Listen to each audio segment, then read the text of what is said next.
Well, hello to you and welcome back. Glad you've tuned in. And this is going to be a fantastic video on the Clone Wars Season 7, Episode 12, titled Victory in Death. And I have loved reading all the reviews online of the episode about how action-packed and full of surprises it was, and it was quite fantastic. But for this one, I've chosen to go a different route, and we're going to discuss why Darth Vader took Ahsoka's lightsaber, and most importantly, what did he do with it? So to understand this, we're going to look at the last scene of the episode, as Ahsoka and Rex are standing on the moon, the unnamed moon, looking over the clones that they have buried. And to better understand why Darth Vader took Ahsoka's lightsaber, we're going to dissect the last scene and the theme of it, which is clear. And the theme is loss. We see Ahsoka staring at the clones that she and Rex have given a proper send-off. Clones, yes, but they were more than that. They were friends, brothers in arms. They were brothers, comrades, but they were fallen. It pans over to Jesse's helmet to give you that clear understanding. They were so much more than simple clones. And then we see Rex cast his gaze over to Ahsoka. He feels sad at the scene of his brothers, and he is heartbroken over what has transpired. And on his face we see he's contemplating the promise of what was and what was to be. It was lost. The promise of Ahsoka returning to her post, back at Anakin's side, serving along with him and his fellow brothers. Loss. Now they must move on and find their place in the galaxy apart from the Jedi and the Grand Army. Now they are fugitives. Ahsoka cannot sense the Jedi anymore. Ahsoka, surrounded by all the loss, realizes suddenly that she must lose one more thing. Her lightsaber. It was precious, given to her by her former master, Anakin Skywalker, whom she loved and respected. He taught her, as his own master taught him, that her lightsaber was her life. But now, it would in fact cost her her life. A lightsaber, the weapon of a Jedi Knight, which people around formerly marveled at, was now something that would draw the wrong kind of attention. She had to ensure that her trail would fizzle out on that moon amid all the destruction. Disillusioned and heartbroken, she reluctantly drops her lightsaber. Not her lightsaber. As time passes, the snow falls and blankets it. And then we fast forward. We see a monochromatic starkness as a backdrop, and this is symbolic of the Empire in full effect. And against a stark white background, a looming figure walks across the snow. And we see the troopers seem startled by him, unable to find a connection with him. It was Vader. We see him for the first time. This is Anakin lost. Once the heroic, beloved Jedi and general of the Grand Army of the Republic. He now cuts a scary figure. He's feared and avoided, no more showered with adulation and admired by all. He knew how much he loved to show off. But now in the expressionless void, symbolic of the Empire, he looks around at the effects of Order 66. This was no victory for him. As he stood looking at the wreckage, the scene was silent.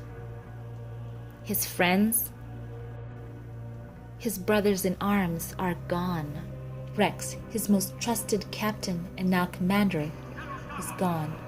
And Ahsoka, who knows what became of her? But he knows for sure he's lost her too. Rex was under his command. He had split the 501st to go to Mandalore. It was his responsibility to learn what had become of his squad, and most importantly, what had become of his former Padawan.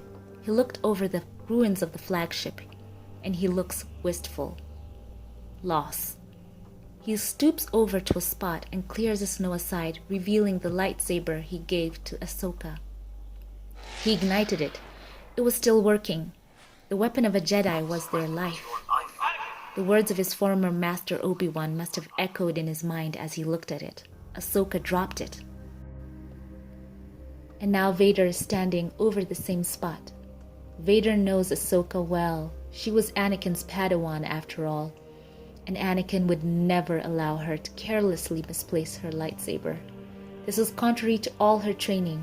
To be in possession of a lightsaber and lose it, and not attempt to retrieve it, even after all this time, it's a clear sign that the trail had grown cold. She wouldn't be back there. But then he looks up. He'd seen that bird before.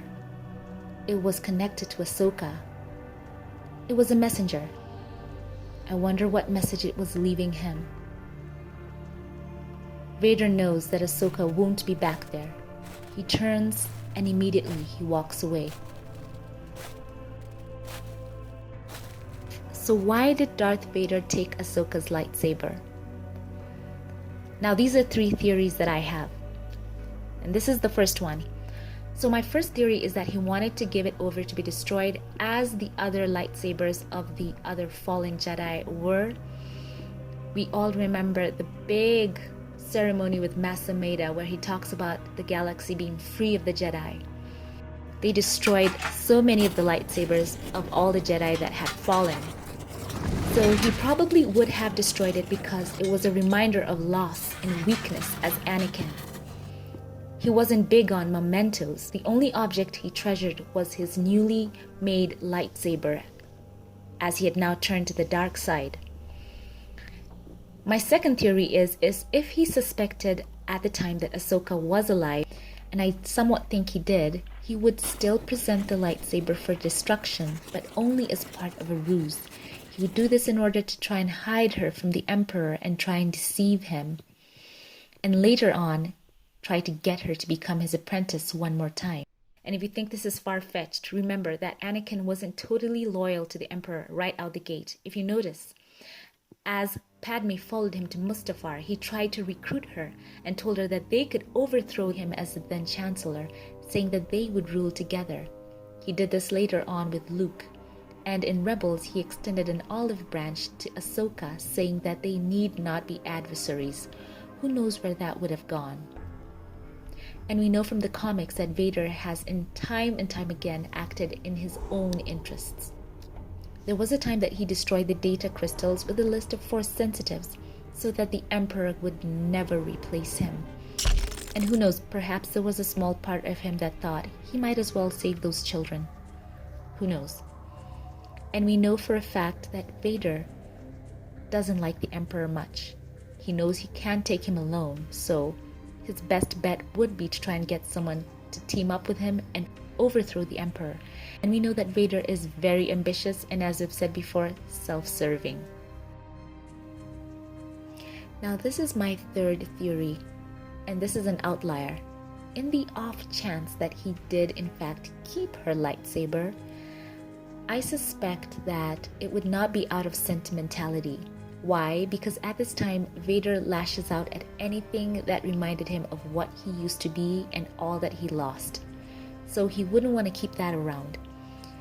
And we know that Vader wasn't one for much sentiment, though he did display a small amount of sentimentality in a few occasions, for example with C-3PO. For the most part, he wasn't one for much sentiment or mementos.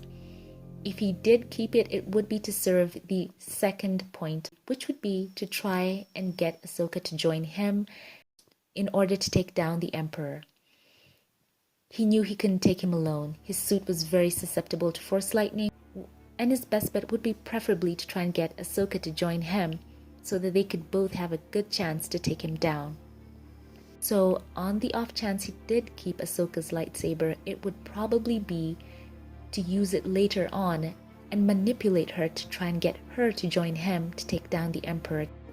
Though we are not sure how much time has passed between the events of Revenge of the Sith and this moment, we know from the comics that Vader is a tormented being.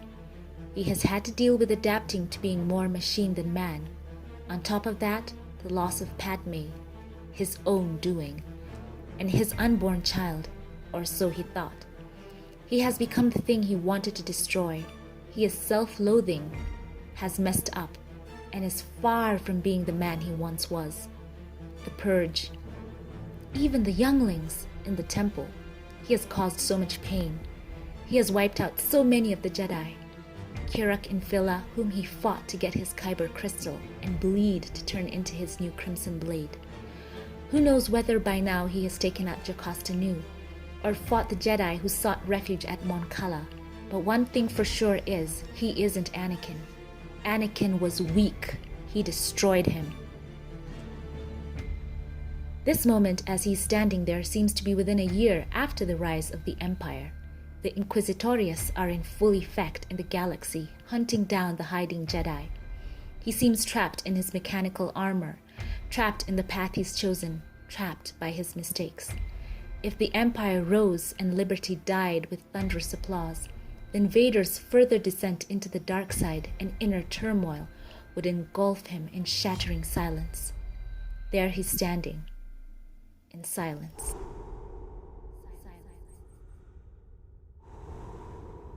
But we know for Vader this isn't how the story ends, knowing that no matter how many bad decisions one makes, no matter how far down the wrong path one has gone, they can always turn around. We know he does eventually find his way back to the light, to being Anakin.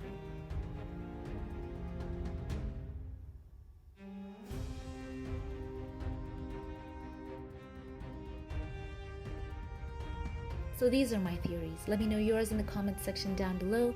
And if you liked this video, don't forget to give it a thumbs up, click that subscribe button, and allow me now to thank my Patreon supporters for my page. Thank you to Gary Adderley, thank you to Kristen Rowe, thank you to Scotty Brown, and to Diane Hawkins. Thank you for choosing to support the channel. Once again, leave a like and subscribe. It does help out my channel. Thank you for watching this, and be on the lookout now for more fun videos and reactions, and I will catch you in the next one. Have a blessed one.